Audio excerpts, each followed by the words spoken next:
చేద్దాం. ఈ స్టోరీ ఇప్పుడు మనం ఉన్న దానికంటే 1000 సంవత్సరాల తర్వాత స్టార్ట్ అవుతుంది. మనుషులు ఒకరికొకరు శత్రువులుగా మారతారు. అలాగే మొత్తం 2 గ్రూపులుగా మారతారు. ఒకరు బిలీవర్స్, రెండవది నాన్ బిలీవర్స్. ఈ రోజు వరకు మనుషులు టెక్నాలజీలో చాలా డెవలప్ అవుతారు. అంటే తనకంటే పవర్ఫుల్ అయిన ఏఐ రోబోట్స్ ను కూడా తయారు చేస్తారు. ఆ రోబోట్స్ తో మనుషుల్ని చంపడానికి వాడుతారు. అలా పెద్ద యుద్ధాలు జరుగుతాయి, అందరూ చనిపోతారు. కానీ బతికి ఉన్న కొందరు మాత్రం భూమి మీద కాకుండా స్పేస్ లో బతకాలి అనుకుంటారు. అలా వాళ్ళు ఉండడానికి మంచి ప్లేస్ ని వెతుకుతూ ఉంటారు. అంటే కొత్త తరానికి ఒక కొత్త గ్రహాన్ని సృష్టించాలి అనుకుంటారు. అలాగే మన స్టోరీ కూడా స్టార్ట్ అవుతుంది. అప్పుడే మనకి కాప్లర్ 22 అనే గ్రహాన్ని చూపిస్తారు. ఈ కాప్లర్ 22 గ్రహం నిజంగానే ఉంది. మన సైంటిస్టులు కూడా ఇక్కడ మనుషులు జీవించవచ్చు అని కనిపెట్టారు. అప్పుడే ఒక స్పేస్ షిప్ కనిపిస్తుంది మనకి. అది ఆ గ్రహంపై వచ్చి ల్యాండ్ అవుతుంది. కానీ అది అదుపు తప్పి అక్కడే ఉన్న ఒక పెద్ద హోల్లో పడే వరకు వెళ్తుంది. అలా ఆ హోల్ అంచున వచ్చి ఆగిపోతుంది. అప్పుడే ఆ స్పేస్ షిప్ లోపల చూపిస్తారు. ఇందులో ఒక ఫీమేల్ రోబోటు, ఒక మేల్ రోబోటు ఉంటాయి. ఆ రోబోట్స్ని ఫాదర్, మదర్ అని పిలుస్తారు. అలా కొంతసేపటి తర్వాత 2 రోబోట్స్ బయటికి వస్తాయి. మీరు బాగా గుర్తుపెట్టుకోండి, వీళ్ళు మనుషులు కాదు, రోబోట్స్. అలా వాళ్ళు ఆ షిప్పులోంచి బయటికి రాగానే ఆ షిప్పు ఆ పెద్ద హోల్లోకి పడిపోతుంది. తర్వాత అక్కడ ఒక మంచి ప్లేస్ కోసం వెతుకుతూ ఉంటాయి ఆ రోబోట్స్. అక్కడే వాళ్ళు క్యాంప్ని ఏర్పాటు చేసుకొని ఉండటానికి. అలా ఇద్దరు మాట్లాడుతూ ఉన్నప్పుడే ఫాదర్ కామెడీ చేస్తూ ఉంటాడు. దాంతో మనకు అర్థమవుతుంది ఈ రోబోట్స్ని చాలా అడ్వాన్స్డ్ టెక్నాలజీతో తయారు చేశారు అని. ఇవి ఫీలింగ్స్ని కూడా ఫీల్ అవుతాయి. అలా కొంతసేపు వెతికిన తర్వాత ఒక దగ్గర క్యాంప్ని రెడీ చేయడానికి ఫిక్స్ అవుతారు. అలా క్యాంప్ రెడీ చేస్తారు. వీళ్ళ దగ్గర మనుషులకు సంబంధించిన ఎంబ్రాయిడ్స్ కూడా ఉంటాయి. వీటికి మదర్ పవర్తో మళ్ళీ మనుషులకి ప్రాణం పోయగలదు. అప్పుడే ఫాదర్ ఆ ఎంబ్రాయిడ్స్ని యాక్టివేట్ చేస్తాడు. అలా వాటికి మదర్ పవర్ ఇస్తూ ఉంటుంది. అలా మనుషులు మళ్ళీ రెడీ అవ్వడానికి కొంచెం టైం పడుతుంది. అందుకే ఫాదర్ బయట వాళ్ళు ఉండడానికి ఇంటిని రెడీ చేస్తూ ఉంటాడు. అలా స్టోరీ 9 నెలలు గడిచిపోతుంది. ఇప్పుడు మదర్ పవర్ ద్వారా చిన్నపిల్లలు బయటికి రాబోతూ ఉంటారు. అప్పుడు ఫాదర్ ఒక్కరొక్కరుగా బయటికి తీసి పక్కన పెడుతూ ఉంటాడు. మొత్తం 6 పిల్లలు ఉంటారు. కానీ లాస్ట్గా ఉన్న బాబుకి మాత్రం ఊపిరి ఆడదు, చనిపోయేలా ఉంటాడు. అప్పుడు ఫాదర్ ఆ బాబు చనిపోతాడు. మనం వెంటనే మిగిలిన పిల్లల కోసం ఫుడ్ రెడీ చేద్దాం అంటాడు. దానికి మదర్ ఆ బాబుని తన చేతుల్లోకి తీసుకుంటుంది. అలా మదర్ తన ఎనర్జీతో ఎలాగోలా ఆ బాబుని బతికిస్తుంది. దాంతో ఫాదర్, మదర్ రోబోట్స్ చాలా హ్యాపీగా ఫీల్ అవుతాయి. వాళ్ళు అందరి పిల్లలకు పేర్లు పెడతారు. కానీ లాస్ట్గా పుట్టిన ఆ పిల్లాడి మాత్రం చాలా స్పెషల్గా చూస్తారు. అందుకే తన పేరు క్యాంపెయిన్ అని పెడతారు. దీని తర్వాత స్టోరీ 4 సంవత్సరాల ముందుకు వెళ్తుంది. ఈ పిల్లలు అందరూ పెద్దగా అవుతూ ఉంటారు. ఈ రోబోట్స్ మాత్రం వీళ్ళని చాలా బాగా చూసుకుంటాయి. ఎందుకంటే వీళ్ళ పనే అది కాబట్టి. మనుషుల్ని మంచిగా చూసుకోవడం కోసమే వీటిని తయారు చేసి ఉంటారు. అలాగే ఆ ప్లేస్లో ఎలా బతకాలో అని కొత్త కొత్త పద్ధతులను కూడా నేర్చుకుంటూ ఉంటారు. అలా తినడానికి అవసరమైన వాటిని కూడా పెంచుతూ ఉంటారు. అలా చేస్తూ ఉన్నప్పుడే ఫాదర్కి భూమి లోపల ఏదో ఉన్నట్టు అనిపిస్తుంది. దాంతో ఫాదర్, మదర్ కలిసి పెద్దగా గుంట తవ్వుతారు. ఆ గుంటలో ఒక పెద్ద మోన్స్టర్ అస్థిపంజరం కనిపిస్తుంది వాళ్ళకి. దీనికి అర్థం ఏంటంటే ఈ గ్రహం మీద పెద్ద పెద్ద మోన్స్టర్స్ కూడా ప్రాణాలతో ఉండేవి అని. అసలు అలాంటి మోన్స్టర్స్ ఇప్పుడు కూడా ఉన్నాయా లేదా అనేది మనం ముందు ముందు వచ్చే ఎపిసోడ్లో చూడొచ్చు. అలా అస్థిపంజరాన్ని బయటికి తీస్తారు ఇద్దరు. చూస్తూ ఉంటే ఇది పెద్ద పాము తలలా ఉంటుంది. అలా రోజులు గడుస్తూ ఉంటాయి. మదర్, ఫాదర్ పిల్లల్ని బాగా చూసుకుంటూ ఉంటారు. కానీ ఒకరోజు టేలీ అనే పాప వాళ్ళ క్యాంప్ నుంచి బయటికి వస్తుంది. అలా ఒక్కతే నడుచుకుంటూ దూరంగా వెళ్ళిపోతుంది. ఆ ప్లేస్ అంత సేఫ్ కాదు, చాలా ప్రమాదమైంది అయి ఉంటుంది. అలాగే ఇక్కడ పెద్ద పెద్ద హోల్స్ కూడా ఉంటాయి. అలా ఆ పాప కనిపించకుండా పోవడంతో అందరూ తన కోసం వెతుకుతూ ఉంటారు. అప్పుడే వాళ్ళకి తెలుస్తుంది ఆ పాప ఆ పెద్ద హోల్లో పడి చనిపోయింది అని. దాని నుంచి తను బయటికి రావడం చాలా కష్టం. ఇలా వీళ్ళు ఆ పాపని పోగొట్టుకుంటారు. ఈ గ్రహం మీద ఉదయం మొత్తం ఫుల్ వేడిగా ఉంటుంది, రాత్రి చల్లగా ఉంటుంది. ఎంత చల్లగా అంటే ప్రతిరోజు మంచు కురుస్తూనే ఉంటుంది. అలా రోజులు గడిచే కొద్దీ వాళ్ళకి చాలా ప్రాబ్లమ్స్ మొదలవుతాయి. ఎందుకంటే కొత్త గ్రహం కాబట్టి ఇక్కడ మనుషులు ఉండటానికి కొంచెం టైం పడుతుంది. అందుకే మెల్లగా పిల్లలు కూడా చనిపోతూ ఉంటారు. అలా స్టోరీ మళ్ళీ 4 సంవత్సరాల ముందుకు వెళ్తుంది. 4 పిల్లలు చనిపోతారు. ఇంకా 2 మాత్రమే ప్రాణాలతో ఉంటారు. వాళ్ళలో ఒకరు క్యాంపెయిన్, ఇంకా ఒక అమ్మాయి. మదర్ ఫస్ట్ నుంచి వీళ్ళని గొప్ప వాళ్ళుగా చేయడానికి ట్రై చేస్తూ ఉంటుంది. వీళ్ళ వల్లే మళ్ళీ మనిషి జాతి పుడుతుంది అని. కానీ అది అంత తేలిక కాదు. అప్పుడే మదర్ క్యాంపెయిన్ వాళ్ళకి చెబుతుంది భూమిపై మనుషుల పిల్లల్ని కాపాడడానికి అనుమతి లేదు. అక్కడ బిలీవర్స్ కి నాన్ బిలీవర్స్ కి మధ్య వార్ జరిగింది అని. అలా తర్వాత రోజు ఆ పాప కూడా చనిపోతుంది. ఇక క్యాంపెయిన్ మాత్రమే ప్రాణాలతో ఉంటాడు. చనిపోయిన ఆ పాపని పూడుస్తూ ఉంటారు. అప్పుడే మదర్ సేమ్ మనిషిలాగే ఫీలింగ్స్ ని ఫీల్ అవుతూ ఉంటుంది.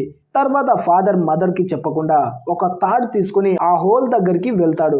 ఎందుకంటే కొన్ని సంవత్సరాల క్రితం వీళ్ళు వచ్చిన స్పేస్ షిప్ ఆ హోల్లోనే పడిపోయి ఉంటుంది. దానికోసం వెళ్ళాలి అనుకుంటాడు. అప్పుడే క్యాంపెయిన్ కూడా అక్కడికి వస్తాడు. అప్పుడు తనతో ఫాదర్ అంటాడు, కింద ఉన్న షిప్ లో ఒక ఆర్క్ ఉంది, దాన్ని ఆన్ చేస్తే మనకి దగ్గరలో ఏదైనా పెద్ద షిప్ ఉంటే వాళ్ళకి మనం ఉన్నామన్న సిగ్నల్ వెళ్తుంది, దాంతో వాళ్ళు వచ్చి మనల్ని కాపాడతారని చెప్తాడు. అందుకే తాడు సహాయంతో ఫాదర్ కిందకి దిగుతూ ఉంటాడు. కానీ ఆ తాడు తెగిపోయేలా ఉంటుంది. దాంతో క్యాంపెయిన్ ఫాదర్ ని పైకి రమ్మని పిలుస్తాడు. అలా ఫాదర్ తిరిగి మళ్ళీ పైకి వస్తాడు. తర్వాత ఇక్కడ మదర్ కి తన జ్ఞాపకాలు గుర్తుకు వస్తూ ఉంటాయి. తను భూమిపై ఉన్నప్పుడు అక్కడ ఒక పెద్ద యుద్ధం జరిగి ఉంటుంది. మదర్ ఒక రోబోటిక్ రూపంలో కనిపిస్తుంది మనకి. తను గాల్లో కూడా ఎగురుతూ ఉంటుంది. తన దగ్గర చాలా పవర్స్ ఉంటాయి.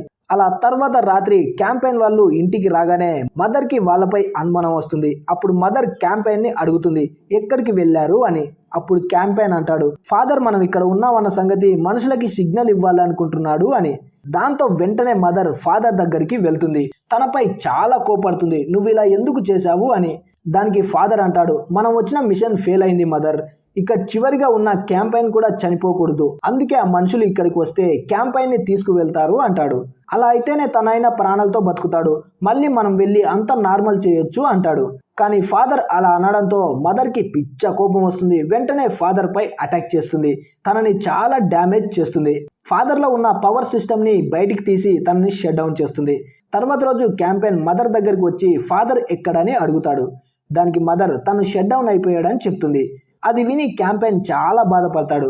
అది కాక ఇంకా కొన్ని రోజుల్లో మదర్ కూడా తనని వదిలిపెట్టి పోతుందని అనుకుంటాడు. ఒంటరిగా ఉండిపోతానని చాలా బాధపడతాడు. అలా రాత్రికి మదర్ పడుకున్న తర్వాత ఒక తాడు తీసుకొని ఆ హోల్ దగ్గరికి వెళ్తాడు క్యాంపెయిన్. ఆ హోల్ మధ్యలోనే వీళ్ళు వచ్చిన షిప్ పడిపోయి ఉంటుంది. అలా చాలా కష్టపడి క్యాంపెయిన్ ఆ షిప్ లోకి వెళ్తాడు. అందులో నుంచి మనుషులకి సిగ్నల్ కూడా పంపిస్తాడు. అలా మళ్ళీ తిరిగి పైకి వచ్చేస్తాడు. తర్వాత మదర్ కనిపిస్తుంది. తనలో ఏదో ప్రాబ్లం రావడం వల్ల అక్కడే స్లీప్ మూడ్ లోకి వెళ్ళిపోతుంది. క్యాంపెయిన్ కూడా ఇక ఏం చేయలేక తన దగ్గరనే వచ్చి పడుకొని పోతాడు. అలా కొన్ని రోజుల తర్వాత మళ్ళీ మదర్ యాక్టివేట్ అవుతుంది. తర్వాత క్యాంపెయిన్ పంపిన ఆ సిగ్నల్ ని స్పేస్ లో ఉన్న ఒక స్పేస్ షిప్ రిసీవ్ చేసుకుంటుంది. అలా వాళ్ళ షిప్ మదర్ వాళ్ళ దగ్గరికి వస్తుంది. కానీ ఆ మనుషులను చూసి మదర్ కి పిచ్చ కోపం వస్తుంది. అప్పుడే క్యాంపెయిన్ తో అంటుంది, నువ్వు ఎప్పుడు నేను ఒక రోబోట్ నని వాళ్ళకి చెప్పకు అంటుంది. నిజానికి ఇప్పుడు వచ్చిన మనుషులు బిలీవర్స్ అయి ఉంటారు. వీళ్ళు క్యాంపెయిన్ వాళ్ళని చూసి షాక్ అవుతారు. ఎందుకంటే చాలా వరకు మనుషులు అందరూ అంతమైపోయారు, వీళ్ళు ఎలా బతికి ఉన్నారు అని. వాళ్ళు వీళ్ళ గురించి అడుగుతారు. అప్పుడు మదర్ అంటుంది, మేము నాన్ బిలీవర్స్ మీ అని, అలాగే మీరు వెంటనే ఇక్కడ నుంచి వెళ్ళిపోమని అంటుంది. కానీ ఒకడు మాత్రం వినకుండా ముందుకు వస్తాడు. మీ దగ్గర ఏదైనా ఫుడ్ ఉంటే ఇవ్వండి, మాకు చాలా అవసరం అంటాడు. అప్పుడే మదర్ వాళ్ళకి ఫుడ్ ఇస్తుంది. అలా మనుషులను చూసి క్యాంపెయిన్ కూడా చాలా హ్యాపీగా ఫీల్ అవుతాడు. అలా రాత్రికి ఉండమని మదర్ వాళ్ళకి ఒక ప్లేస్ని కూడా చూపిస్తుంది. కానీ వచ్చిన వీళ్ళ దగ్గర కూడా ఒక రోబోట్ ఉంటుంది. అప్పుడు వాళ్ళందరూ మాట్లాడుకుంటూ ఉంటారు. అప్పుడే మార్కస్ అనేవాడు అంటాడు, నాకు తెలిసింది ఏంటంటే అక్కడ ఉన్నది కూడా ఒక రోబోటే, కానీ ఆ కుర్రాడిని మాత్రం మనం తీసుకువెళ్ళాలి, అతను మాత్రమే. కానీ ఆ కుర్రాడు ఇక్కడికి ఎలా వచ్చాడు, అది కూడా కొన్ని సంవత్సరాల ముందు అని ఆలోచిస్తూ ఉంటారు. అలాగే రాత్రికి అందరూ కలిసి ఒక ప్లాన్ వేసుకుంటారు. మనం ఆ కుర్రాడిని మనతో పాటు తీసుకొని వెళ్ళాలి, మధ్యలో ఆ మదర్ వస్తే తనని షట్ డౌన్ చేసి ఇక్కడే వదిలిపెట్టి వెళ్ళాలి అంటాడు. అలా తన రోబోట్ కూడా ఇదంతా చెప్తాడు. అలా మార్నింగ్ అవ్వగానే మదర్ వాళ్ళ ఫుడ్ని మొత్తం మార్కస్ వాళ్ళు తీసుకుంటూ ఉంటారు. దాంతో క్యాంపెయిన్కి పిచ్చ కోపం వస్తుంది, మీరెందుకు మా ఫుడ్ను తీసుకుంటున్నారని అంటాడు. అప్పుడే మార్కస్ క్యాంపెయిన్కి నిజం చెప్తాడు, నువ్వు మాతో పాటు ఆర్క్ మీదకి రావాలి, అలా అయితేనే నీ లైఫ్ బాగుంటుంది అంటాడు. కానీ క్యాంపెయిన్ మాత్రం వెళ్ళాలి అనుకోడు. దాంతో మార్కస్ బలవంతంగా తనని పట్టుకుంటాడు. ఇదంతా లోపల ఉన్న మదర్ వింటూ ఉంటుంది. దాంతో తనకి పిచ్చ కోపం వస్తుంది. తను కోపంగా బయటికి రాగానే మార్కస్ కి సంబంధించిన రోబోట్ వచ్చి తనపై అటాక్ చేస్తుంది. అలా చాలా వరకు డ్యామేజ్ చేస్తుంది మదర్ని. అలా మదర్ చాలా వీక్ అవుతుంది. కానీ అప్పుడే సడన్ గా ట్విస్ట్ వస్తుంది మనకి. మదర్ చాలా పవర్ఫుల్ గా మారుతుంది. తన పైకి వచ్చిన రోబోట్ ని అక్కడే చితక్కొట్టి దాన్ని నాశనం చేస్తుంది. అలా మదర్ బయటికి రాగానే భయంకరంగా అరుస్తుంది. దాంతో ఆ అరుపులకే ఎదురుగా ఉన్న వాళ్ళు దారుణంగా చనిపోతారు. క్యాంపెయిన్ కూడా మదర్ని ఫస్ట్ టైం అలా చూసి చాలా భయపడతాడు. అప్పుడే మార్కస్ అక్కడి నుంచి పారిపోయి తన షిప్ దగ్గరికి వెళ్తూ ఉంటాడు. అంతలో మదర్ క్యాంపెయిన్ని లోపలికి వెళ్ళమని చెప్పి మార్కస్ షిప్ దగ్గరికి వెళ్తుంది. ఇప్పుడు మదర్ తన అసలు రూపంలోకి వస్తుంది. నిజానికి మదర్ దగ్గర చాలా పవర్స్ ఉంటాయి. తను గాల్లో ఎగరగలదు, ఏ బుల్లెట్స్ నైనా తను తట్టుకోగలదు. తన నుంచి వచ్చే సౌండే తన పవర్ఫుల్ వెపన్. దాని ద్వారా ఎవరినైనా దేన్నైనా నాశనం చేయగలదు. మదర్ని వార్ మిషన్గా రెడీ చేసి ఉంటారు. తర్వాత ఇక్కడ మార్కస్ పరిగెట్టుకుంటూ అతని షిప్ దగ్గరికి వస్తాడు. కానీ అంతలో మదర్ అక్కడికి వచ్చి ఆ మార్కస్ని షిప్పులోంచి కిందకి లాగేస్తుంది. కానీ తనని చంపదు. ఎందుకు అనేది తర్వాత పార్ట్స్లో తెలుస్తుంది మనకి. మదర్ దగ్గర ఇంకో పవర్ ఉంటుంది. తను ఎవరిలాగా అయినా మారగలదు. అలా తను మార్కస్లా మారి ఆ ఆర్క్లోకి వెళ్తుంది. అలా ఆర్క్లోకి వెళ్ళి అక్కడ ఉన్న అందరినీ దారుణంగా చంపేస్తుంది. తన పవర్ఫుల్ వేవ్స్తో ఆర్కును మొత్తం నాశనం చేస్తుంది. అలా లాస్ట్గా తను ఒక ఛాంబర్లోకి వెళ్తుంది. అక్కడ కొంతమంది పిల్లలు ఉండడం తనకు కనిపిస్తుంది. దాంతో మదర్ అక్కడికి వెళ్తుంది. కానీ అక్కడికి వెళ్ళడానికి ముందే తన కళ్ళకి క్లాత్ కట్టుకుంటుంది. ఎందుకంటే ఇప్పుడు తన కళ్ళు చాలా పవర్ఫుల్గా ఉంటాయి. ఆ పిల్లలకి ఏమీ అవ్వకూడదని అలా తన కళ్ళకి గంతలు కట్టుకొని అక్కడికి వెళ్తుంది. అలా పిల్లల దగ్గరికి వెళ్ళి మదర్ చాలా హ్యాపీగా ఫీల్ అవుతుంది. తర్వాత ఇక్కడ క్యాంపెయిన్ కనిపిస్తాడు మనకి. తను ఆకాశంలోకి చూస్తాడు. అప్పుడే మార్కస్ వాళ్ళు వచ్చిన ఆర్క్ ఒక ప్లేస్కి తగిలి బ్లాస్ట్ అవుతుంది పెద్దగా. అంతలోనే కొంతసేపటికి ఒక చిన్న షిప్లో మదర్ ఇంకా అక్కడ ఉన్న పిల్లల్ని క్యాంపెయిన్ దగ్గరికి తీసుకొని వస్తుంది. అప్పుడు క్యాంపెయిన్తో అంటుంది, ఇక నుంచి నువ్వు ఒంటరి కాదు, నీకోసం చాలా మందిని తీసుకొచ్చాను అని. ఇక నీకు దోస్తులు దొరికారు, వీళ్ళతోనే ఇక కొత్త ప్రపంచాన్ని సృష్టించొచ్చు అంటుంది. కానీ క్యాంపెయిన్కి మాత్రం ఇష్టం లేనట్టు చూస్తూ ఉంటాడు. అలా ఎపిసోడ్ 1 ఎండ్ అవుతుంది. ఇది బిగినింగ్ మాత్రమే, ఇంకా చాలా ఉంది చూడడానికి. మీకు పూర్తిగా అర్థం కావాలంటే మాత్రం ఒక్క ఎపిసోడ్ కూడా స్కిప్ చేయకుండా చూడండి. మరి ఈ ఎపిసోడ్ మీకు ఎలా అనిపించింది అనేది లైక్ చేసి కింద కామెంట్ చేయండి. అలాగే ఛానల్ని సబ్స్క్రైబ్ చేసుకోండి. Thanks for watching.